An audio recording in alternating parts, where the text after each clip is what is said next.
Hi guys, welcome to Just the 20s. I'm Shiko, and with me today. Hey, so here's the part where unaniekea audience applause. Sindio? Okay, sawa, nimekupigia makofi. Mhm. Take me through your journey in high school. I was daydreaming half the time. I don't even know what happened. You tell me. Mwalimu mama.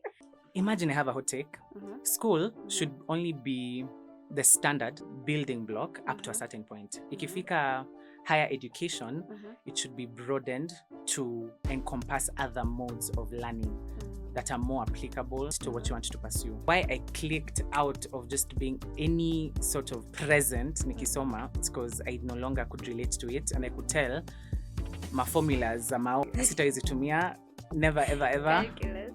So it just came from a place of subconsciously knowing Mhm. that this wasn't my journey, and I self-sabotaged. So ikanifikisha point enye quite literally I was caught blunt-handed.